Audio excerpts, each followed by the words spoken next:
Welcome to I've Never Seen Star Wars.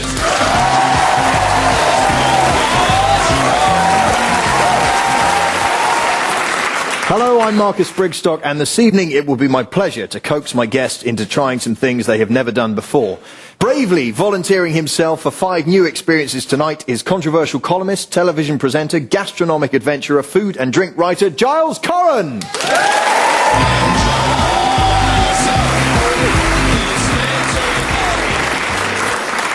Now then, Giles Coren, are you brave at trying new things? I eat things that other people wouldn't, because it's my job. But outside the rest of it, I mean, it's just incredibly timid and embarrassed and do practically nothing. In fact, your theme tune about enjoy yourself, it's late and you think, I suddenly realised in 41 years I've never really enjoyed myself ever. It's like I've wasted it all, and only now is there's an outside chance I might start doing stuff. Wow, this is going to be a hoot. Yeah. Now, Giles, you're a big foodie, you're a restaurant critic, you were named Food and Drink Writer of the Year in 2005, you've done the Supersizers series, which mainly involves getting drunk with Sue Perkins. Food is a huge part of your life. What are your particular favourite things to eat? In theory, absolutely everything. I mean, Yes. favourites are quite hard because I was brought up to eat everything on my plate and to say that I liked it, and if I didn't, to pretend that I liked it. So I can eat absolutely anything, which I do in Yes. those shows with Sue, and I can find something in it to enjoy almost always. I mean, I like the innards of animals, the things that I used to not relish as a child. I like kidneys and sweetbreads, the pancreas and the thymus. I like the brains. Yeah. Just whip out a calf's brain, dust it with flour, salt and pepper, fry it, and boom. Quite strong, awfully meat flavours. The brain is actually strangely bland, but livers and kidneys, the things which process, the kidney does a job which certainly gives it a bit of a flavour. Yeah. That enthusiasm for meat was precisely why I asked you to be vegan for a week. Yeah, thank you for that. Which I believe you did for a full 7 days, did you not? I did it, yeah. What had you expected before you were vegan for a week? I'd expected not to do it. Right. When you suggested it, I thought, that sounds sort of quite fun. In a sense, there is a moral responsibility. Probably we eat too much meat. We eat too much cheap factory farm meat. Methane is said, from intensive cattle farming, is said to be a more serious greenhouse problem than carbon dioxide. Yeah. There's a lot of, not just if you're alone in the room with the cow. I mean, it's a global issue. Yeah. It's not very healthy for us. Heart.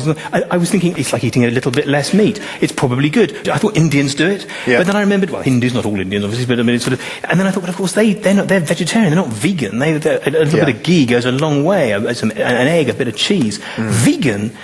You look around the stage and most of it's verboten. You can eat the carpet and you consider yourself lucky. Yeah. I don't know what they eat. A week is a long time in veganism. It really, really is. Yeah. It's like being in prison but not being allowed to eat the spiders and mice in your cell, which are your only source of protein. It's like being a sailor on one of Captain Cook's voyages and not being allowed to have the weevils out of the biscuit. Yeah. The Linda McCartney sausages. I mean, a sainted memory and all that, but I mean, it's no wonder Paul McCartney's music went off. I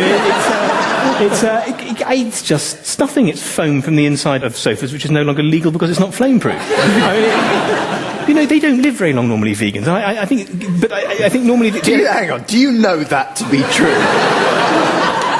No, I mean, they probably don't, do they? Yeah. I mean, they probably don't die of heart disease. They probably they get blown in front of buses in a high wind.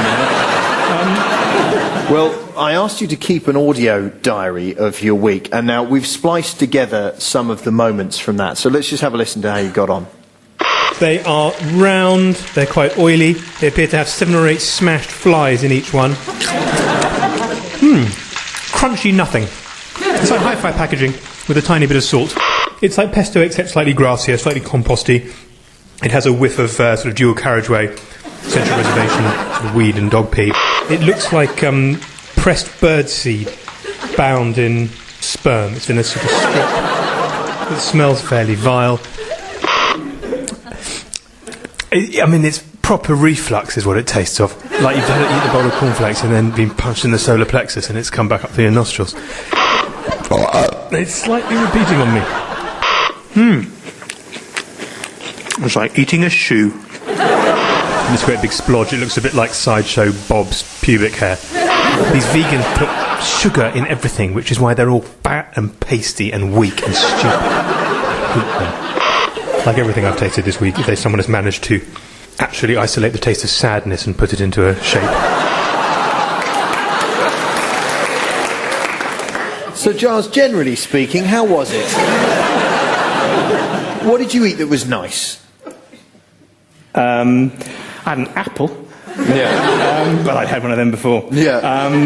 I announced that I was doing this on Twitter, and lots of vegans, they type not even 140 characters because they're so weak. They sort of type back and respond, and they sent me recipes, huge amounts of cooking involved that would ended up with just lentils, just round. The best you could hope for is when you get the burnt bit off the bottom of the pot, you get a bit of the teafowl.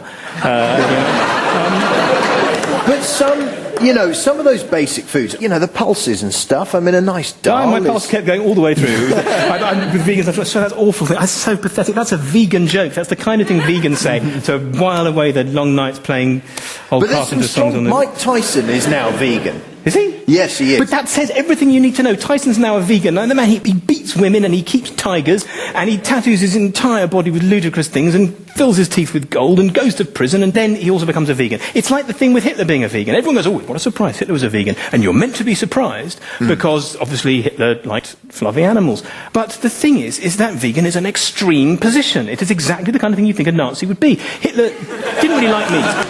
But now really you think, well, it's 1930s Germany, they eat a lot of wurst. Maybe I'll just have a bit less pork sausage for breakfast. I'll occasionally dodge some chickens. I'll eat some lettuce. No, I will never eat meat ever, again, nothing, ever. Now we go into Poland. The two things are inextricably linked. It's extremism, and all forms of extremism terrify me. What did you... From one of the most extremist people I've ever heard. There are people who say that being vegan makes you less angry. Did you experience that at all? Yeah, bring one of them here.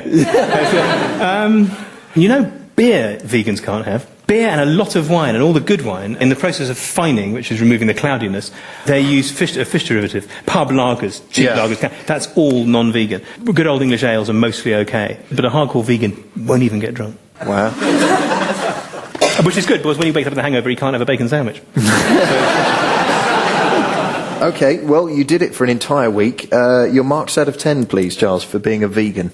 Being a vegan made me genuinely, miserably, existentially unhappy. It was a bad time for me and my family and for everyone in my road. So I will have to score it a 2. 2 out of 10 for veganism. Now, we are about to reveal one of, I think, the most astonishing confessions we've ever had on I've Never Seen Star Wars. Giles Coren, you have never done something that I think almost everyone in the world has done at one time or another. You have never, ever danced in front of anybody. No. The fact that you've actually talked about dancing in front of a room full of people makes me feel a bit... I would happily say I've never danced with the doors closed and no one there, properly, actually, like I Will Survive comes on and I'm doing the hoovering. I would have a little, but with the curtains down. And if anyone saw me from the street, I'd move. I've never done... Not as a kid. You'd move house? I'd move house. I'd emigrate. I would go and I would learn Portuguese and go and live in Portugal. Well, they dance there. I don't know where I'd go. But no, not at any kind of party. Never. But when you're hoovering, listening to I Will Survive,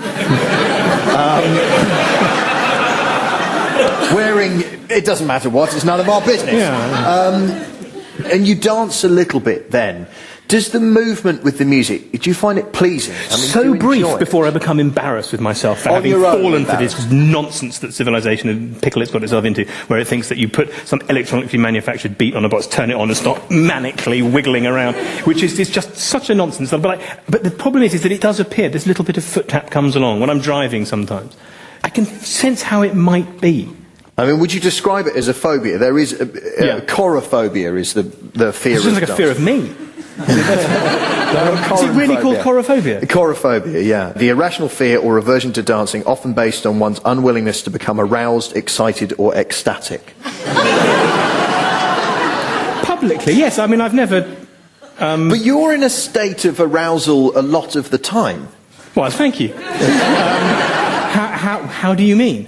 I mean, from the moment that you sat down next to me, you're fantastically animated in the way that you talk about things. And you talk, I think, quite rhythmically, and you use your hands when you talk, like a Spaniard.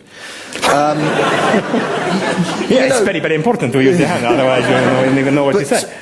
I know what you mean. That's, I think, possibly... You're quite animated. It surprises me that you don't dance at all. I don't want to be enslaved by a... That sounds incredibly poncy. I was going to a beat devised by another man. You know, but it's... You go to a nightclub and suddenly they're all shades of Nuremberg for me. I genuinely... They are all doing something they do not understand. They are all moving as one with this pre-meditated... And I just see them going, Sieg Heil, Sieg Heil. I just see millions of people and the banners. This is the way you control people. This is the way you... But it feels good. And you are... Yeah, it's also, it feels very good going into Sudetenland. I mean, what are we saying? I'm possibly not absolutely in touch with my inner beast.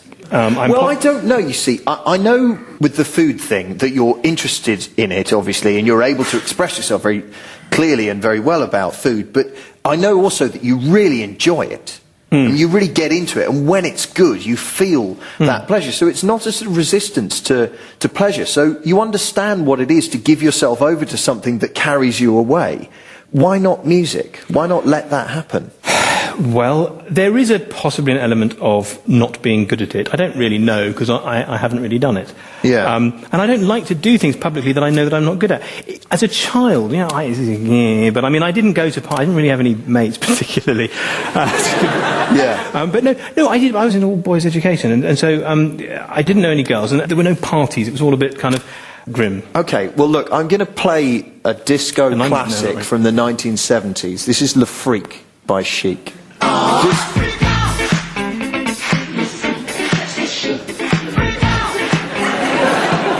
You feel like they're not getting up and dancing. No, they're not, because they're a BBC Radio 4 audience. But can you feel the way that the bass line is sort of drawing I'm you actually thinking, don't mind me, I'll look after the coat.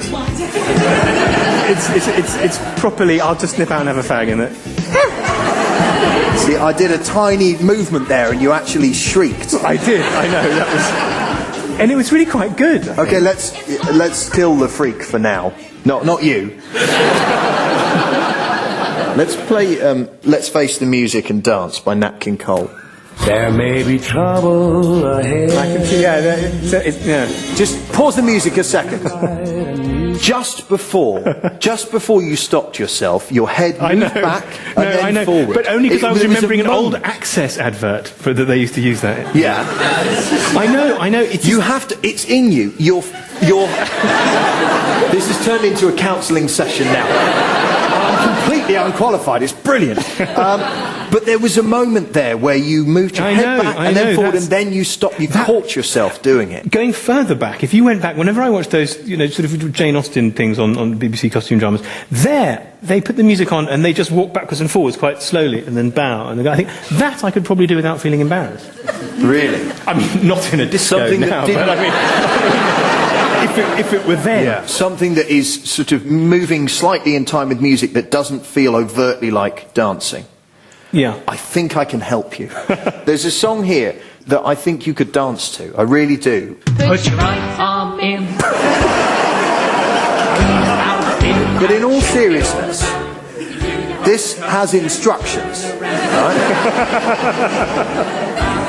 So the chance of seriously making a fool of yourself is enormous. No, it's not. They're very clear instructions. You put your left arm in, and then after you've put your left arm in, they tell you what to do with it. They say you take your left arm out. That's my right arm, isn't it? You see, this is my right arm. You have in actually done it. You have in fairness used your right arm. Yeah. I hope that after this we'll stay closely in touch. I'm afraid, going to work on you, Giles Coren, because I think there is a dancer in you desperate to get out. I think you might be rather beautiful. I genuinely feel glad about going into my 40s, and I'm just too old to do it. I'm soon going to be old enough that I can blame my hip.